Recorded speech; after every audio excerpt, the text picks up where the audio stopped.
This is the 20th of January 1997, and I'm here at Guy's Hospital this afternoon to talk with Marcel Legrain, one of the founders of French nephrology, on behalf of the ISN program of Video Legacy in the history of nephrology. Marcel, when and how did you come to take up medicine? I'm born in Paris in 1923, rather a long time ago. Yes, you're now what, but happy to be here with you, and thanks for your invitation. My father was a physician. He was an expert in dermatology. But he died very young, when I was 9 years old, and I had a sister, and I lived with my mother alone. And after my so-called baccalaureate, really I didn't know exactly what... graduation in the school, graduation, yeah. yes. I didn't know exactly what I was wishing to do. And my mother was very anxious being alone, and she asked one very good friend of my father to help me to find a solution. And he said, why not medicine? He should come and see me in my department to see what is medicine. So a few days later, I took the decision to go and meet him in a very old hospital in Kremlin-Bicêtre, close to Paris. This was in, let's say, in 41, 42, and I discovered... The war was on at that time. Exactly, during the war, during the occupation, and I discovered a big ward with 80 patients in the same ward, Wow. and the examination of a patient by the professor. An old woman, 80 years old, naked, horrible. Yeah. And after that, the chief said, now I have enough thing to do. I want to know if I was right yesterday. I didn't understand at all what it meant.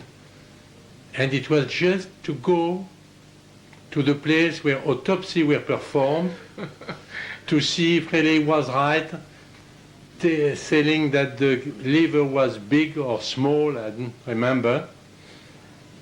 And on the afternoon, I took the decision to choose medicine. I'm surprised in view of what happened to you that day. So why? I cannot answer. You didn't feel under any obligation to take up medicine because of your father? No, not at all. It was Does really that happen? a free choice for, I should say, unexpected and unknown reasons. Yeah. And where did you go to medical school? So the first year was not medicine, it was science, Of course. what we call PCB, physics, chemie, biology. And if you succeed the PCB, it was a hard selection, you were allowed to join the medical school. 6 years of medical studies, including preparation of internship, residentship. So that's what I did. And where was that? And of course, that was in Paris. But in the middle of that, there was the war. And after the landing of the Allied troops, being a second-year student, medical student, I joined the Red Cross in Normandy, on the battlefield, near the battlefield, to take care of the civilians wounded, and practicing acute surgery in an old castle with a resident and a friend of mine who was also a second-year student. Yeah. We were cutting legs, opening abdomen, and so on. It's a rough beginning. With rough beginning. So that was an experience. And after that, I joined the First French Army, and I was engaged on the East Front in France and Germany. As a doctor or as a soldier? As a young doctor, what we call médecin auxiliaire, Yes. auxiliary physician. Yes, the same happened in Britain during Britain, the war. yes. Yeah. And then you came back to finish your studies? Came back to finish my studies, and I succeeded the so-called concours de l'internat. It was a very hard, strong selection. Only 10% of the students succeed, but this gives you the opportunity to be for 4 years a resident in French Paris Hospital, and that was a real experience. That was a privilege. I guess it's the French elitism, like the civil service and everything. Yeah. You're not good, and you don't get in unless you're very, very good. Now, where was that you studied next? So, of course, there were different hospitals in Paris, but Lots. my chance leading to nephrology was to be the resident of a department devoted to bone disease and arthritis, rheumatism.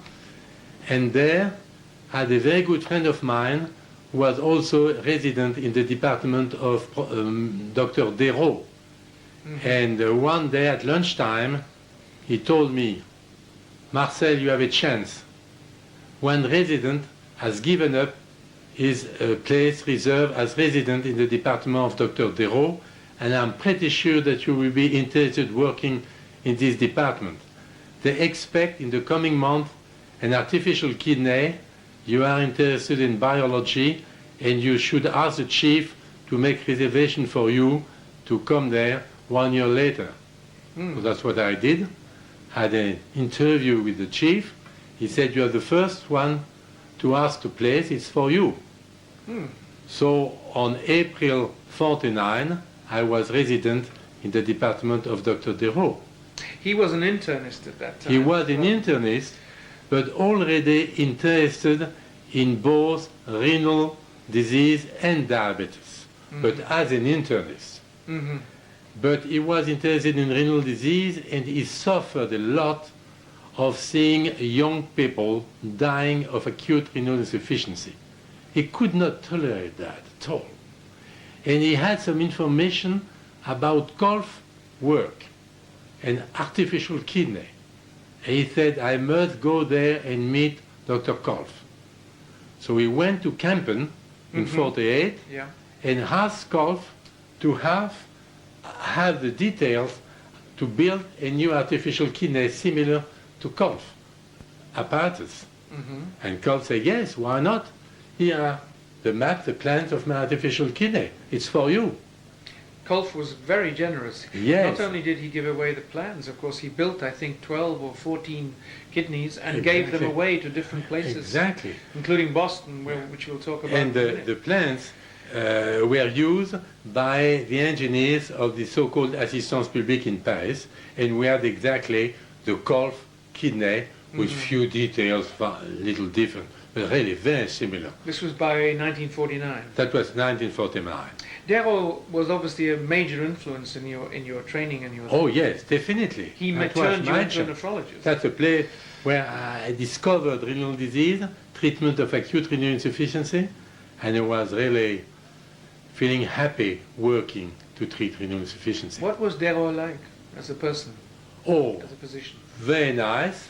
He was a part-time physician, as all chief of the department at that time. They were not full-time. They were practicing private practice in the afternoon. But Desraux was much involved in his work at the hospital and asking us to work hard and to run the artificial kidney to perform peritoneal dialysis. He was a leader in the field of peritoneal dialysis. Where did he get that idea from? Did he get that from Kolff as well, who did some... No, I think he was informed by Dr. Tonray, his previous assistant, who performed peritoneal irrigation very early and introduced peritoneal irrigation at the Hôtel Dieu. And that's where I learned the technique of peritoneal irrigation and improved the technique defining the so-called short-term peritoneal irrigation. What sort of catheter were you using to put in the peritoneum at that time? Oh, big tubes used for Rubber. other reasons. On a And spike? we were using the potin needle used to go through the bladder. Oh yes, it was used by the urologist, go through the bladder. We used to use one that was used for thoracotomies. For Yes, about thoracic the same. puncture. About the same. Yeah. Very similar. Bit brutal, but Bottle, yes. but effective. Effective. So by 1948-49, you were already doing PD and hemodialysis. Yes, exactly. And seeing the advantages and the main problem at that time with the Kolff kidney was bleeding. And bleeding was a major problem with severe cases with acute renal insufficiency. And peritoneal dialysis was one possibility to avoid bleeding. And also that we did with Jean Dosset, the Nobel Prize, was to have a combination of artificial kidney and replacement transfusion. Tell me about that. We needed 6 young nurses. Just nurses? Just 6. In one room, we had the so-called replacement technique. We were removing the blood from the patients and bringing back the blood to the patient. So you had to receive the blood in one bottle, one young nurse. One nurse to go from this room to another room where was the artificial kidney. One young nurse to give the blood to the kidney. One nurse on the opposite side to receive the blood, giving the bottle to another nurse, going in the other room back to the patient. And we published this with Jean Dosset. So the idea... So to avoid bleeding, the problem was to avoid bleeding. In effect, you were giving fresh plasma. Fresh, yes, exactly. To avoid, because of course, until the 1970s or early 80s, hemorrhage was one of the major causes of death. And that was a big progress made by John Merrill in Boston, using the so-called KEL-F cycling process, you see. So instead of having iron contact of blood with iron or what do you call acier, steel, with steel, you had this with plastic. And instead of huge dose of heparin, including 1 or 2 grams, you could run the kidney using only 200, 300 milligrams of heparin. Well, many people have said that the whole business of treating acute renal failure and then chronic renal failure was made possible by the introduction of plastics in the 1950s. Exactly, this was major because progress. it's difficult to remember now what doing a dialysis with red rubber tubing and glass, which is what Alval and Kolff had in the 1940s, might be like. Yes. You did your thesis on acute renal failure, Yes, didn't you? exactly. Was that on the work in Paris or the later work in all Boston? cases were collected in Paris at the Hôtel Dieu in the department Professor Deo. So I read an old copy with falling apart from the Museum of the Royal Society of Medicine in London with much pleasure. Néphrites aigus anuriques. Anurique, 1949. Printed in 1950. 50. Yeah, that was an impressive document because here was somebody, you, who had experience of all aspects of acute renal failure, including hemodialysis and PD. Did the treatment of chronic renal failure cross your mind at this time? Oh no, at that time it was just considered as impossible. We couldn't feel that a disease like chronic renal insufficiency could be really cured by using some 1 square meter of cellophane. We had the feeling that it was definitely much more complicated than that. And the first report by Scribner at the first International Congress in Evian was really something unexpected, completely new for us. And yet Kolff and Alval both started off with the idea of treating chronic renal failure and then found their machines were suitable for acute renal failure. You had no contact with the Alval machine or with Alval at that time? Some light contact, but very few, very few. Now obviously the whole question of treating people in acute renal failure raised the problems of electrolyte balance, which I know have interested you. What were you doing with electrolytes at this time? How did you manage to measure them? First, you see, the control of electrolytes definitely was important, but the technique didn't fit very well with the clinical problems because only manual determinations were made, and very often a dosage of potassium, the result, was arriving too late after death of the patient. Yes. But I must say that those blood determination makes me meet a wonderful friend, Claude Pierre Pignard, and we have published a lot with him, and also Colette Bonamy, who will be my wife in the future. So you met your wife? She was on duty when I was on duty, and we changed a lot. Over the determination of sodium and potassium? Sodium and potassium first. Later came other things. Before love. Well, that's a very romantic side to the treatment of acute renal failure. And then, of course, later the flame photometer, which Yes. played a big role in your Really, thinking. and I learned to use the flame photometer in John Merrill lab in Boston, and I learned a lot, and I introduced flame photometer in Paris later. You mentioned John Merrill and your time in Boston, Yeah. which was clearly a crucial time for you. Tell us more about this. You went to Boston, what, in 1950 or 51? 51, 52. Arrived in Boston in September 51. Definitely, I received a wonderful advice from Professor Bourget. I was wishing to go to the United States, and I was not at all his fellow. I didn't work in this department, but I knew that he was quite aware of many things going on in the United States, and he advised me to go to Boston and to ask John Merrill if it was possible to go there. Bourget was working with Pasteur Valéry Radeau at that time? Radeau, he was just starting to work at the Hôpital Necker, Where there was nothing. leaving from Beauvais. Nothing at the time. So in fact the Hôtel Dieu was well ahead of the Necker at that time in terms Oh, I think that was also the beginning of the Necker, but a little later. Yes. Yeah. So it was Jean Bourget's suggestion that you went to Boston and worked with yes. John Merrill. And a very good suggestion too. Very good suggestion, wonderful suggestion. Arriving in Boston at the Peter Van Bingham, it was a wonderful experience. I learned a lot with a wonderful chief who became a very, very good friend. And we have been working together, but we've been also sailing together, crossing the channel. Oh, sailing, yes. Sailing together. He was a sailor, and as you know, unfortunately, he died. He died on his boat, or off his boat. Yes, in the off his water. boat, exactly. No one ever really knew how. Yeah. But you had fun with him on the boat. Oh, yes. And I learned a lot from him. It was a wonderful You've got some pictures experience. of him here, I believe. And we have some pictures here of him. It was our leaving party. We were the two first research fellows, Rolf Wagner from That's Bâle him. That's him on the left. on the left, and John Merrill in myself. the We were the beginning. two foreign research fellows working with John.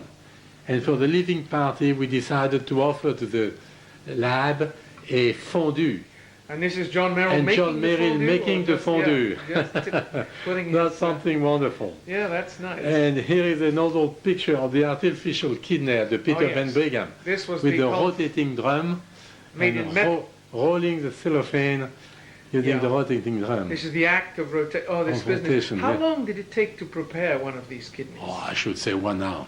Oh, only 1 hour. About 1 hour. Because of course the Brigham engineers made a lot of improvements. Yes. Wolf, of course, had Yes. to make his kidney from wood because wood. there was no metal Exactly. available in wartime. That Holland. was the kidney we were using at Yeah. the Hôtel Dieu. Yeah. This was the winding of. Then it had to be primed with Right. blood, then connected up.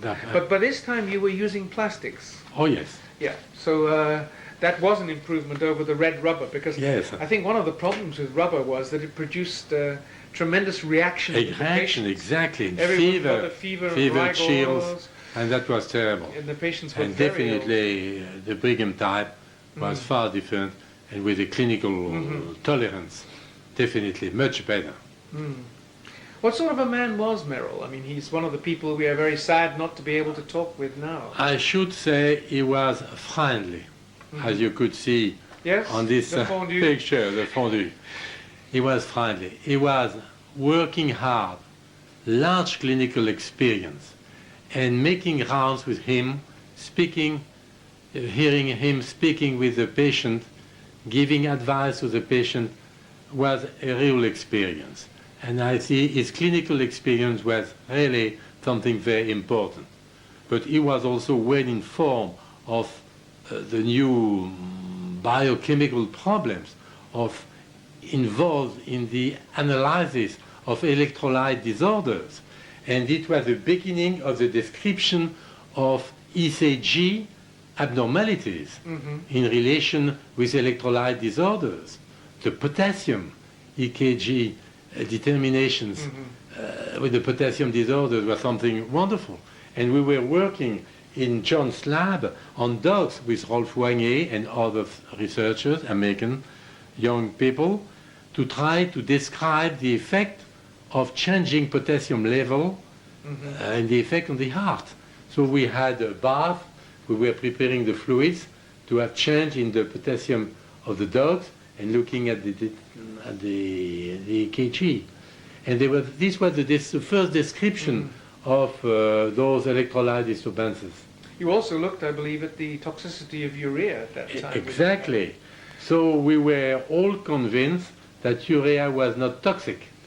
But we thought that a good way to prove it was to dialyze the patients, everything being similar, except that the control group will be having urea into the bath at the same level as the blood urea. I can tell you that prescribing to the pharmacist of the Peterborough Brigham a bag of 500 grams of urea makes him feel sick. Yeah. He said, but you are crazy, this is just impossible. We are not allowed to prepare third things. I'm sure you could never do such an experiment today with the ethical committee. Of course. You would never get permission. Exactly. Anyway, you did it, and what happened? We did. The patient was doing well, was improving with high blood urea. We express in grams per liter, around 4 grams per liter, but improved. This was a wonderful experience. Of course, the causes of acute renal failure then were very different from those we see now in the 90s. Oh yes. We had intoxication, acute renal insufficiency, post-surgery, and the dreadful cases of post-abortum septicemia with Clostridium velching and transfusion mismatch, beginning of transfusion. So abortion was still a big problem. Abortion was not legal, I guess, in Boston in those days, or in Paris. Yes, there were definitely more cases in Paris and in Boston. But this was most cases. But perhaps I could speak about a specific case unusual, which brings me a car. Brought you a motor car? Yes, I will tell you the story. I was working in the lab, making electrolyte determination, but it was close to the room where was the artificial kidney, and very often waiting for something. I was crossing the corridor and going to the artificial kidney room. And one day I entered the room and the atmosphere was completely different from what was usual. The assistant in charge of the kidney this day was trying to convince the patient that they should have a catheter in the artery and a catheter in the vein. And the patient said, no, I don't want to be connected to this machine. And the assistant said, but it's impossible. The patient was severely ill but conscious. You are referred to us for treatment with the machine. I don't want. And he couldn't convince the patient. So he said, now, if you don't want, I will call the boss. And he called John Merrill. John Merrill arrived and said, now, what is the problem? The assistant said, the patient doesn't want to be connected to the machine. John said, now, take it easy, please. Do listen to me. You are referred to the only place in the United States to be treated by the only machine. You need to be treated. You are at high risk, and you should be treated. I don't want to be connected to the machine. So after a few minutes, with calm, John started to be angry. He said, really, you don't want? No, I don't want. Okay, if you don't want, go back to the ward. So I've heard all this. I was feeling a little sad about that.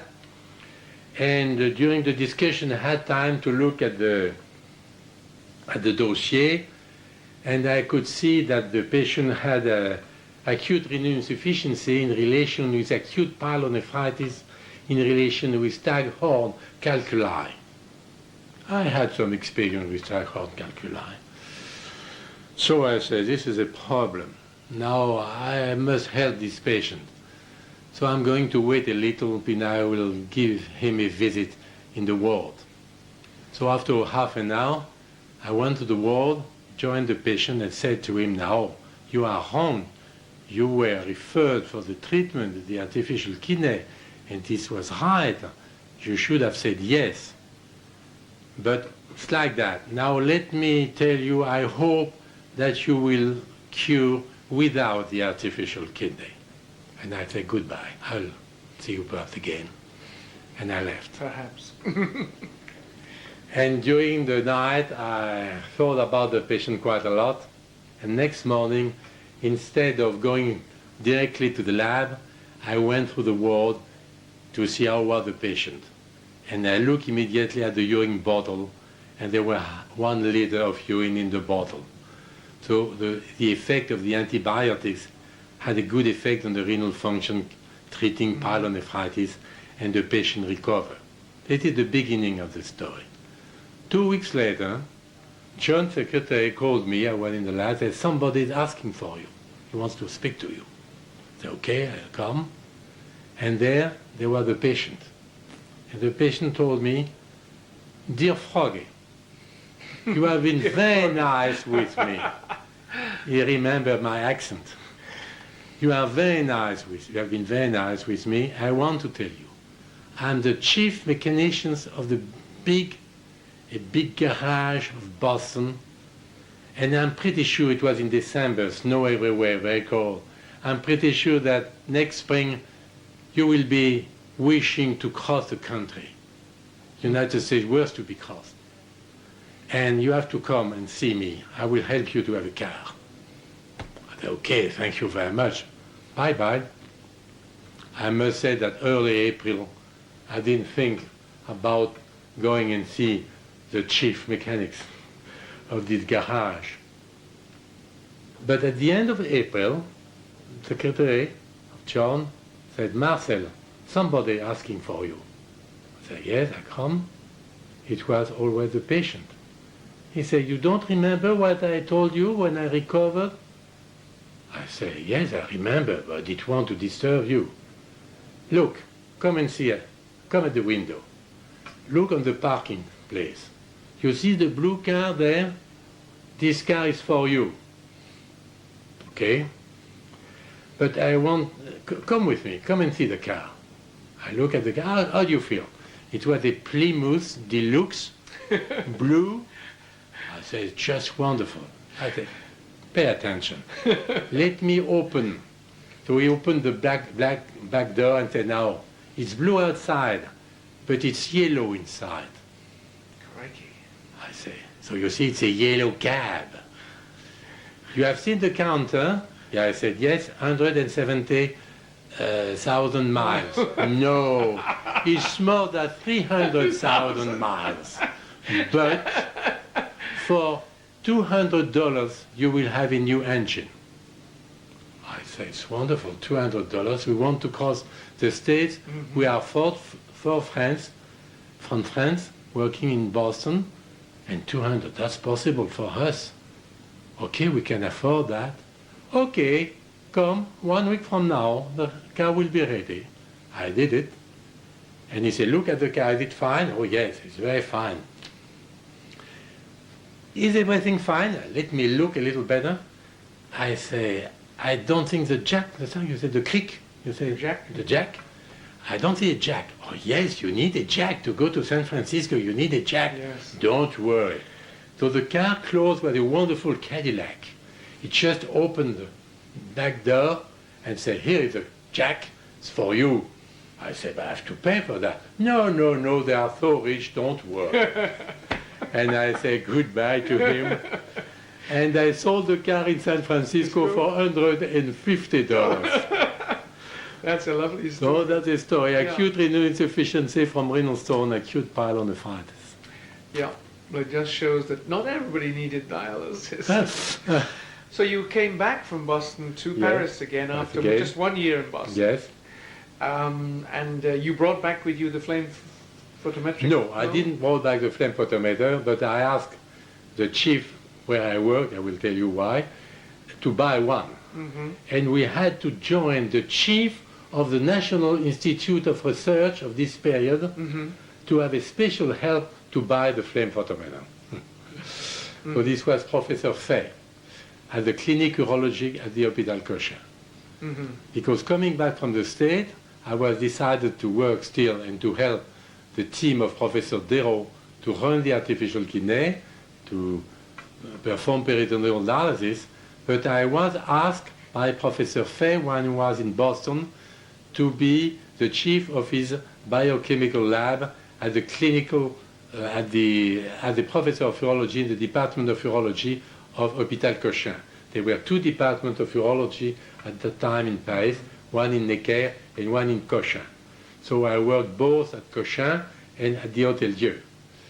And I needed a flame photometer to study the electrolyte disturbances in relation with renal stone, urology, and the contact of urine with the intestine, the so coffee derivation, which was very often performed at that time. So you were involved very much with urology as well as nephrology. Exactly. I mean, several units grew up around urological units, Yes. and of course this link with urology had very big implications for you when it came to transplantation. Exactly, and that's the place where I met for the first time Professor Kuss, who was the assistant of Professor Fay, and who succeeded. Maybe we can come back to transplantation Yes. in a minute, but perhaps we ought to finish the story of your involvement with dialysis first. So Yes. you're still treating acute renal failure, it's the middle 50s. Yes. When did you first start treating long-term renal failure by dialysis? And by what techniques? Oh, long term was definitely later, Oh, because that was in 1960, 61. This was the beginning of treatment of chronic renal failure using hemodialysis. And what I did, the first case I treated was a professor of anesthesiology, a good friend of mine who had a chronic end-stage renal failure. He was the first one treated by hemodialysis at the Hôtel Dieu using, and at Foch, excuse me, at the Hôpital Foch, using the artificial kidney we had to treat acute cases. And I was asked a few weeks later, because some people have heard that we were starting treatment of chronic hemodialysis, and the second patient was the first assistant of one of the main leader of national motorcar industry in France. Ah, motor cars again. And he called me because I said, I cannot take this patient. It's impossible to treat two. I can treat one, I cannot treat two. And he said, really impossible. Okay, I understand you.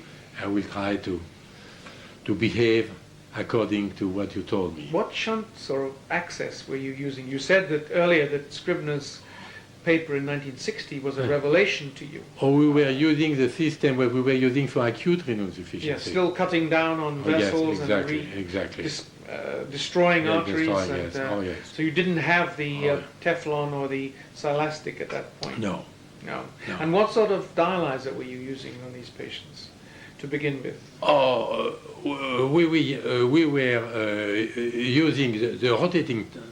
Still a rotating drum? The first cases. Still using a still rotating in the 60s? Yes. Huh? Oh. I didn't know they went on so long. Let's say perhaps. The first cases we were using the rotating. The first, and using first the Brigand type, and after that the Necker type. UZ5. At the beginning we were using the rotating.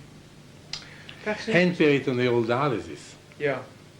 And by this time, what catheter were you using? Because Mort Maxwell had described the plastic system in 1959 by that time. Oh yeah, but the one we were using for venous and artery catheterization, the standard types.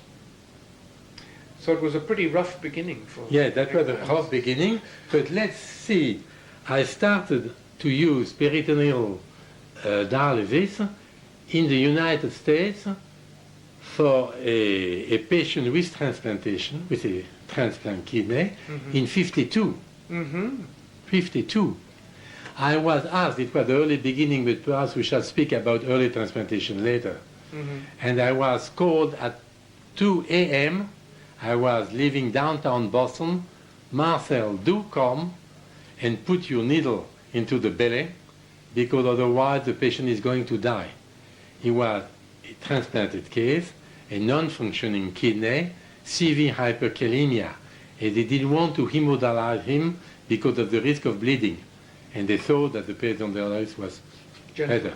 So that was the first case with the two techniques, but it was an acute renal case. But you were using intermittent peritoneal dialysis through the 60s Yes. in chronic renal failure.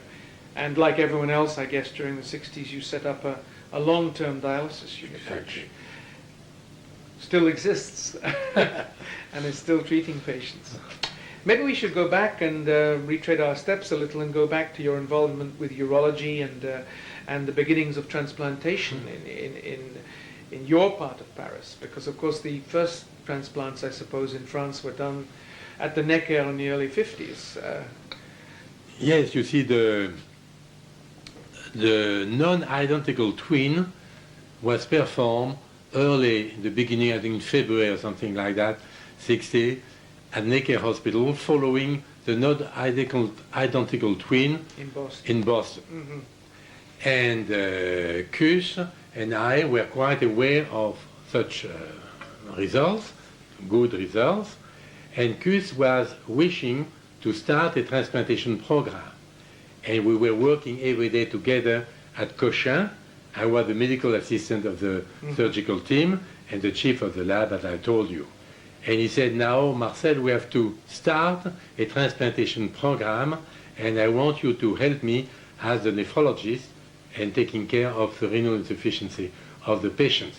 And I immediately said yes.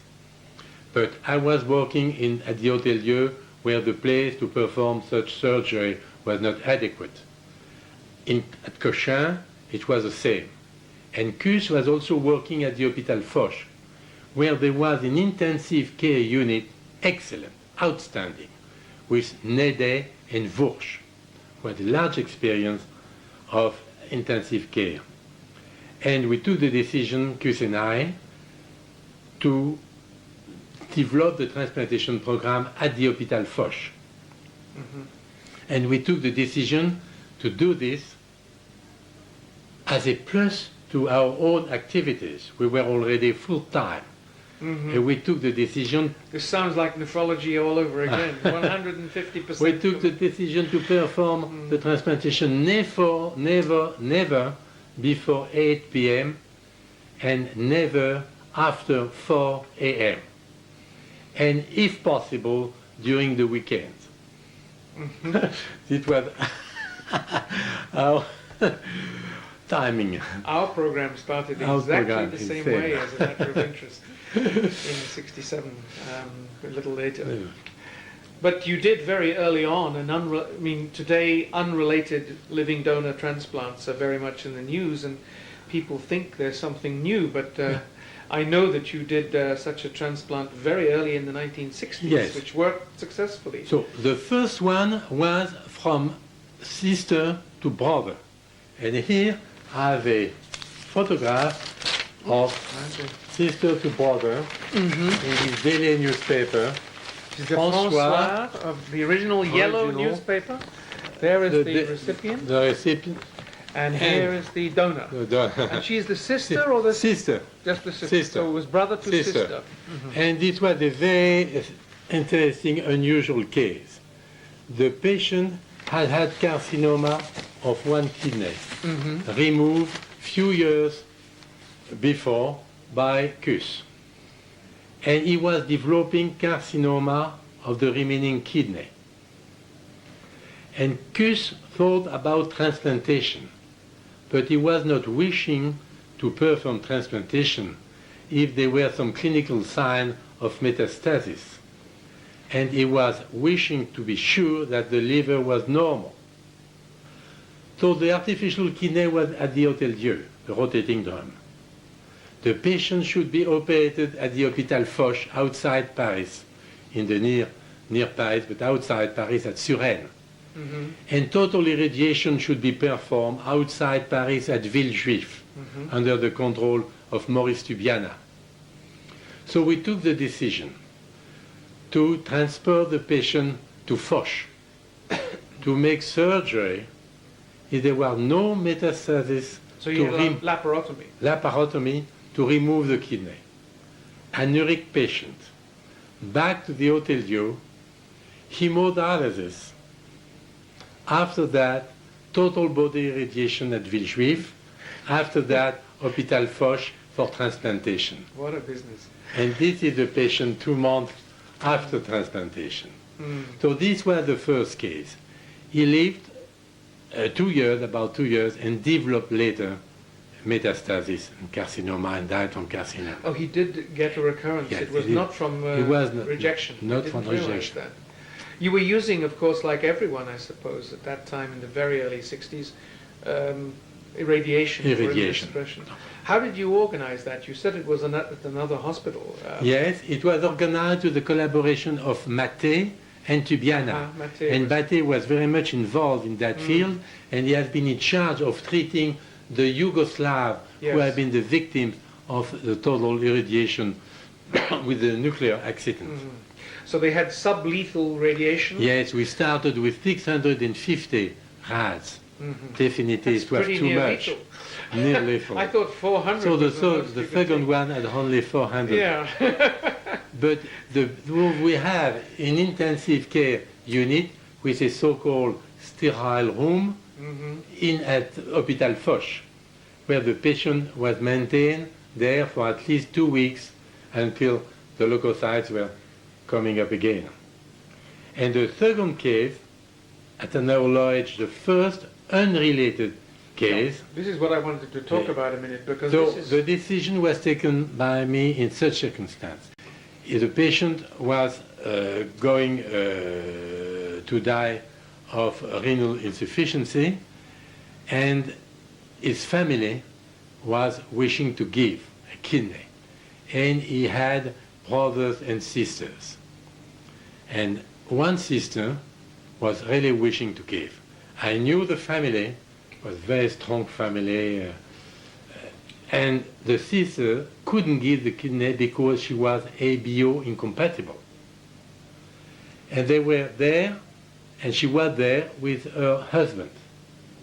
And her husband said, but if my wife cannot give her kidney, I can give my kidney.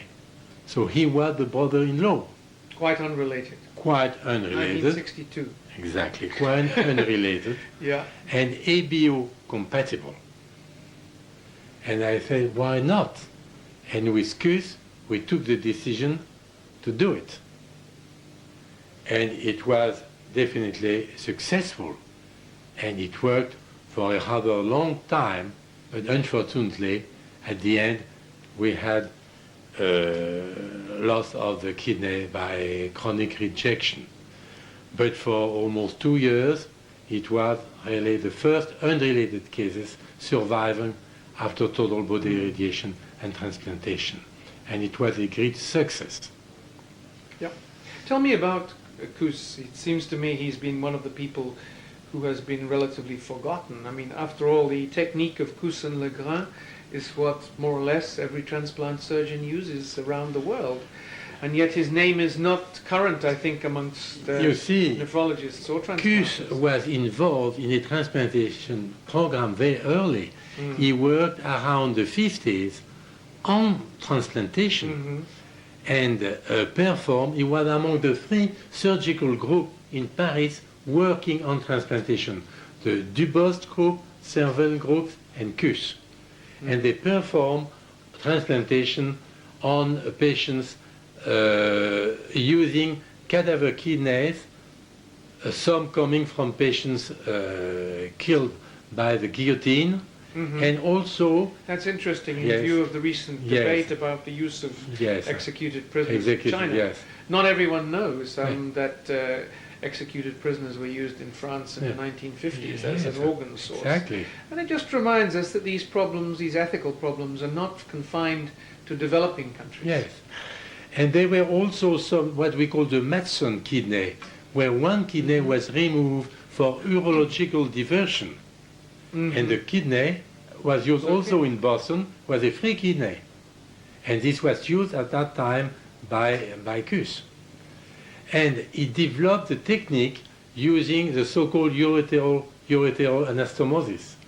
He was in urology a leader in that field. He was the only one to say this is the good technique.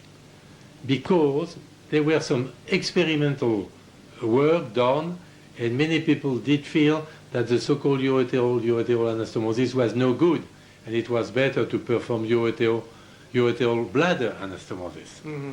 But because it didn't have that feeling, and it gave the demonstration that ureteral anastomosis was excellent.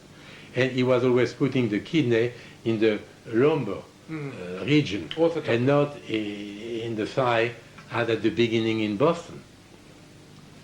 So he is a wonderful urological surgeon, and with a large clinical experience.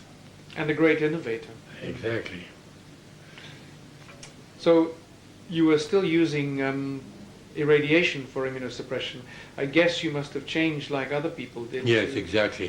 We moved to corticosteroid, decreasing slowly the dose and using azathioprine when it became available. Exactly. And after anti-lymphocyte serum and so on, And just all following the flow. And again, your transplant program is still flourishing without you. You built up quite a big team in your hospital. Yes, at the Hôpital Foch had been, because in 1965, the director of the hospital told me, Dr. Legrain, would you like to have a department of nephrology? I said, an offer you can't refuse. Of course I would like, you see, because he told me, you must be fed up to come always by night or on weekends. I said, it's wonderful if you give me. So he asked a second question. Do you want a big department? I said, no, I want a small department. Around 25 beds will be just wonderful.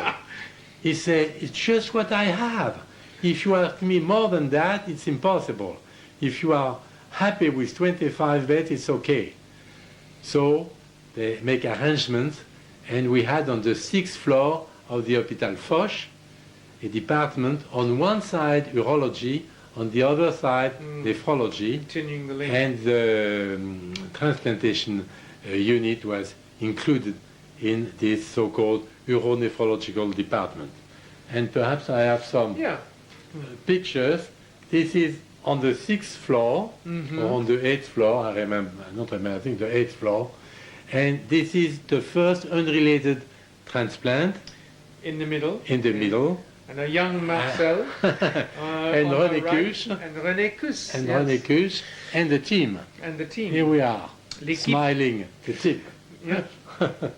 But later the unit got much bigger. I see much you have bigger. a picture with 20 or 30 people. But there is still a very active transplantation unit at the Hôpital Foch. I see Claude Jacob in the other picture. In the other picture. This is at the Hôpital de la Pitié. Later, I moved in La Pitié. Yes, let's move to La Pitié with you. Still in Paris.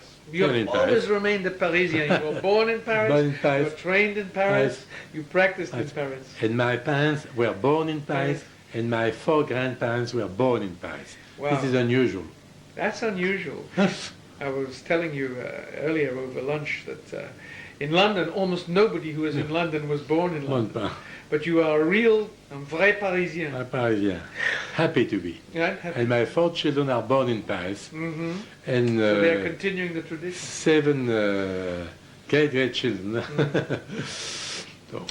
So you moved to the Pitié. And, yes, and this was also... That was which year? The French, that was moved in Pitié in 65. 65. And this was through the help of René Cuche, because René Cuche was operating in Hôpital Foch and in Saint-Louis Hospital, was wishing to go to La Pitié, but said, I cannot go to La Pitié if there is not a nephrological department close to me.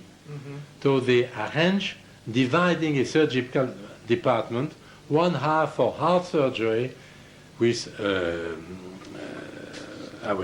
his name will come back, and one half for nephrology. And with Christian Cabrol, my good friend of mine. And so we worked in La Pitié, and I worked there from, I arrived in Foch in 65, and arrived in La Pitié in 72. And we worked both together with Cuche in La Pitié, and I retired in 85, leaving for Algeria. After 13 years. Yeah, yeah.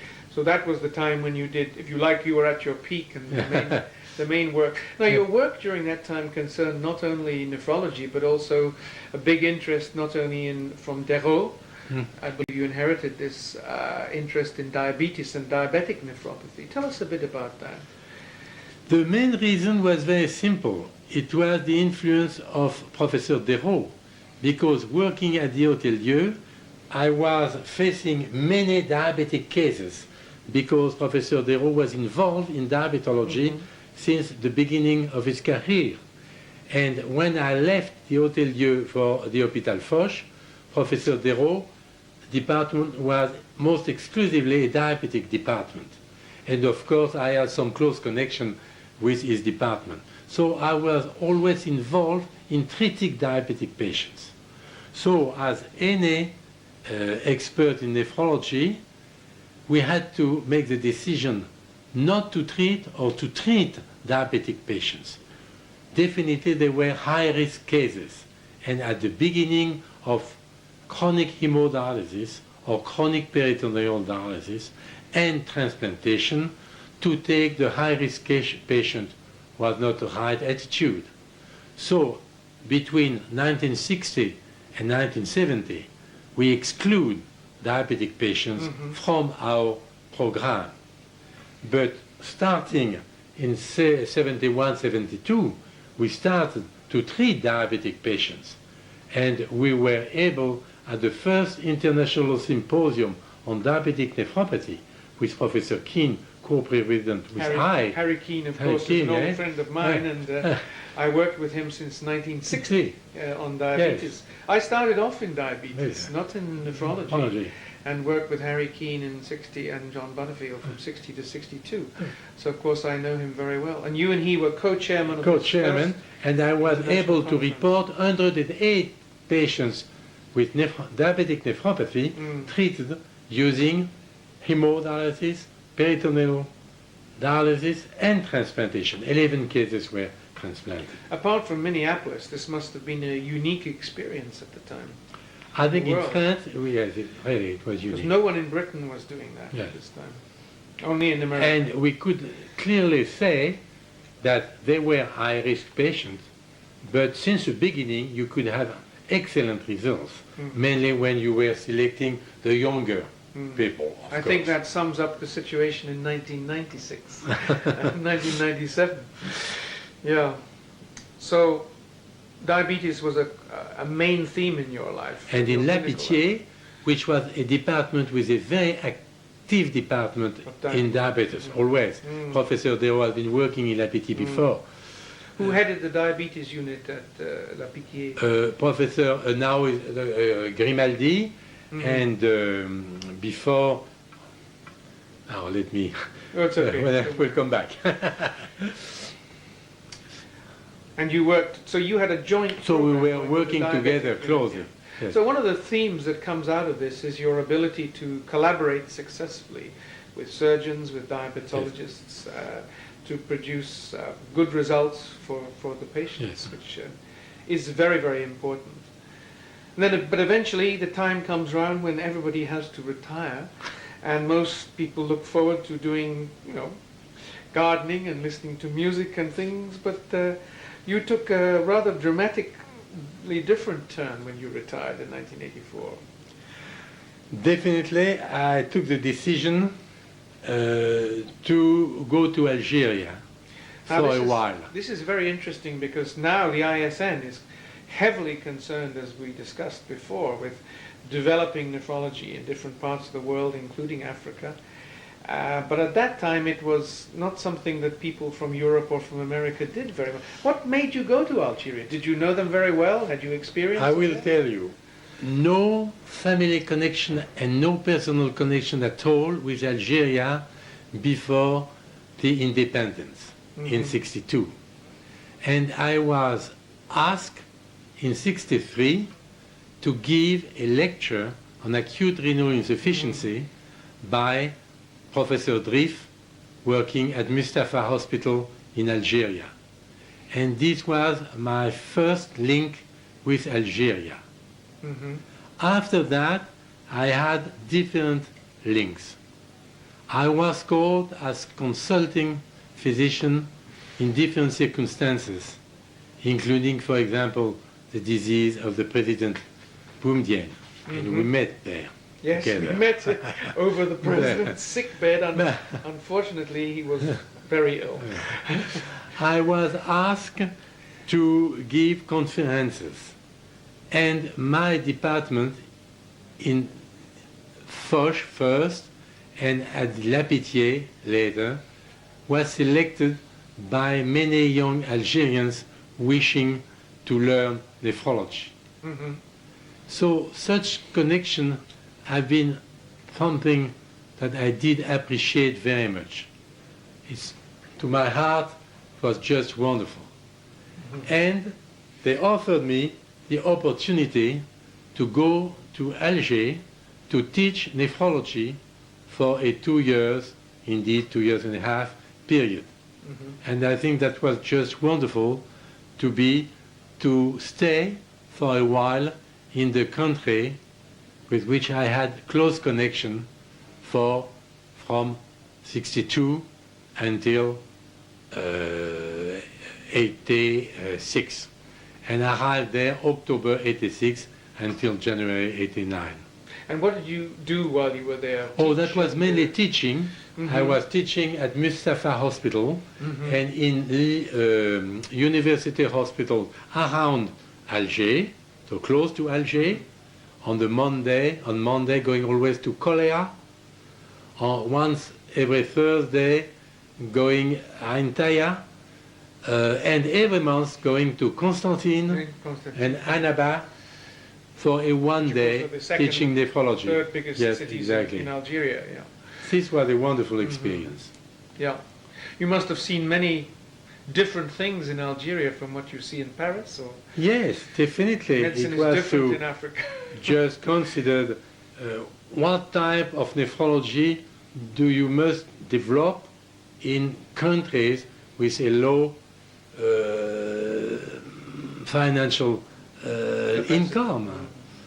And this is difficult because always people and young physicians, even coming from such country, are always wishing to learn the last progress in the field. The latest fashion. And to treat, basic treatment is sometimes considered as of no interest. So I had to fight against that. This is still a problem. How to treat hypertension, prevention How to diagnose. of renal disease. So you had a good time in Algeria, and you Wonderful time, and still keep good contacts with them. Good, friendly contact. Things are politically difficult now, but that's another story. Yes. But you've kept up your personal contacts with Personal Algeria. contact. The other thing you were concerned with in the 80s, I believe, was medicines and the regulation of medicines in France. Yes, this was completely unexpected. I was asked one day to take lunch by a very good friend of mine who was advisor of the Ministry of Health, Madame Veil. He was a gastroenterologist. We had lunch together and he said, "Let me ask you to take the chair of the first drug licensing committee in France." Mm-hmm. I told him, "But I have no experience at all in that field." Yeah. And the answer was very simple. "This is why I ask you." Yeah. And definitely, the Ministry of Health and his advisor had took the decisions to change the system of drug licensing in France, to pay attention to what's done in foreign countries, and to have a drug licensing system who could be competitive on an international basis, because this was very important for the industry. So this was definitely not the case. So he was wishing to raise something different with external advisors taking care of the dossier of the new drugs. And he asked me to chair the committee where, of course, experts in their field were giving their opinion. he asked me to just settle the system. It was a fascinating experience because it was the boundary between the industry and science and research, and I appreciate it very much. It was difficult, but very interesting. And politically very, very important in the United States. And I did it until 85, before retirement, 86. I guess every nephrologist has to have an interest in pharmacokinetics at least, and the problems of introducing new drugs into the renal field. And I must say it's the main field of research in my old department, now with Claude Jacobs as the leader, and some assistants specifically involved in renal pharmacology. Claude himself is now retiring, so your training... About 2 years from now. Jacques Rothenburg is still going, but time passes. Yes. We discussed the fact that you are a Parisian through and through. That means, of course, you are the acme of Frenchness. You were saying you were very embarrassed about your English, but we actually love the French accent in English, and we've enjoyed hearing it. But one thing I'd like to discuss with you briefly before we finish is French nephrology was at the cutting edge in 1950s and 1960s.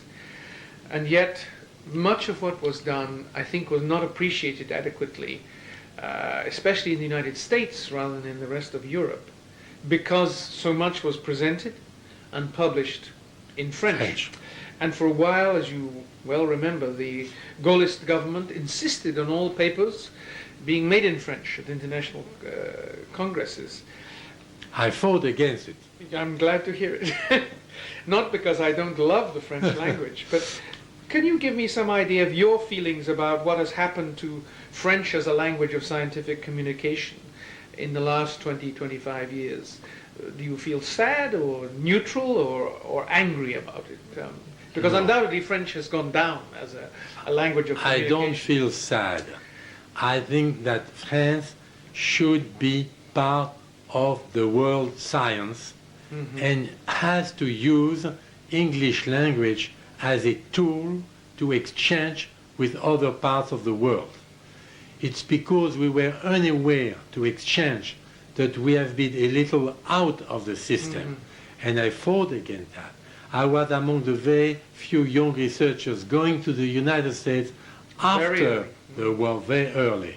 And I was the first president of the so-called Association of French Researchers and French American, to help young researchers to go to the United States, to practice over there and to learn the language. So I do believe that the French language is important, but I do believe that as a scientific language on a world basis, you need to use English. And I fought in favor of that. But you have no regrets of the beautiful language? Ah, je peux encore parler français, Oui. mon cher ami Stewart, et vous dire un grand merci pour votre amitié.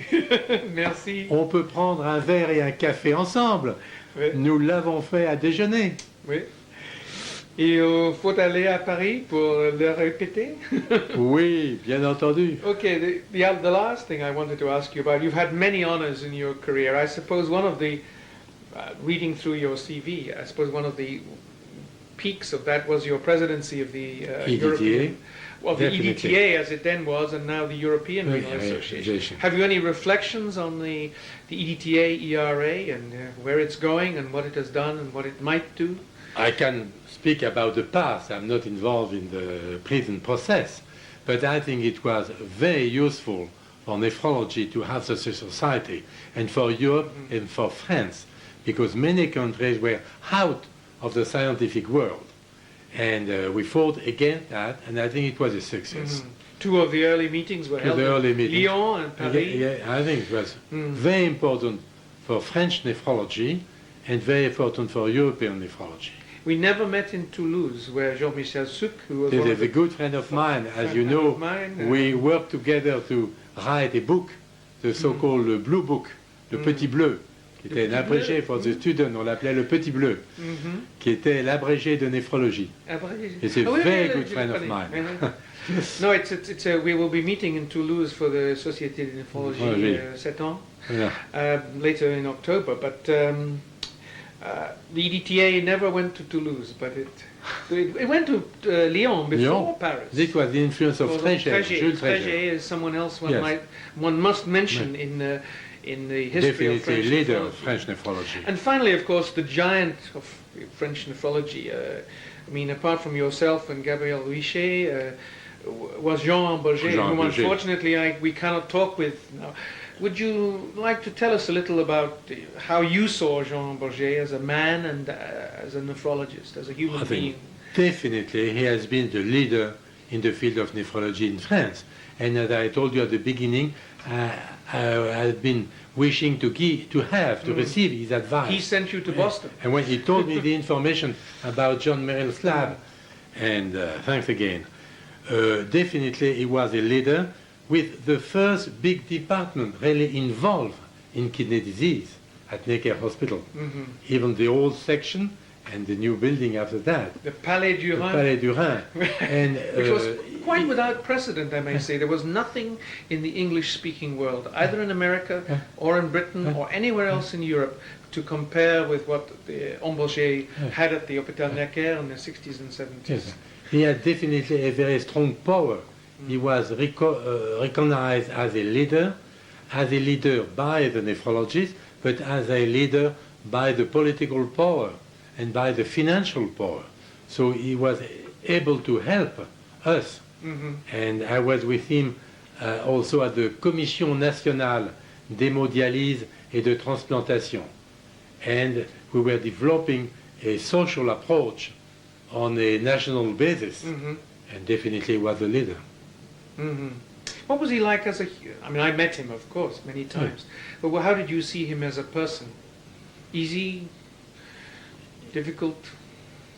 Charismatic? For myself, not at all. But I was not a member of his group. Yeah. So I think he frightened people because he was such a big figure. No, I don't think he frightened easily. I appreciate it so much, and I think I was thankful too, and we had an easy conversation together, and I asked him many advice. You used him as even you used him as a source of advice. Definitely. So it was very sad that we lost him only so few years ago.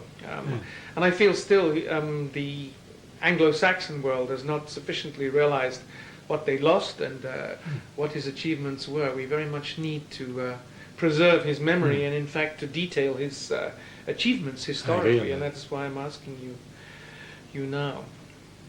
Well, I think we have covered most of the ground we discussed earlier. Thank you so much for your confidence. Yes. Encore un grand merci. Et merci à toi. I think all of you who've watched this tape through will agree that Marcel Legrain is a good raconteur in both French and in English. Before he did this, he was worried about both the accuracy of his English and the accent, but I assured him that we love a French accent in English. And it's been a privilege, Marcel, to share your experiences with you, and thank you.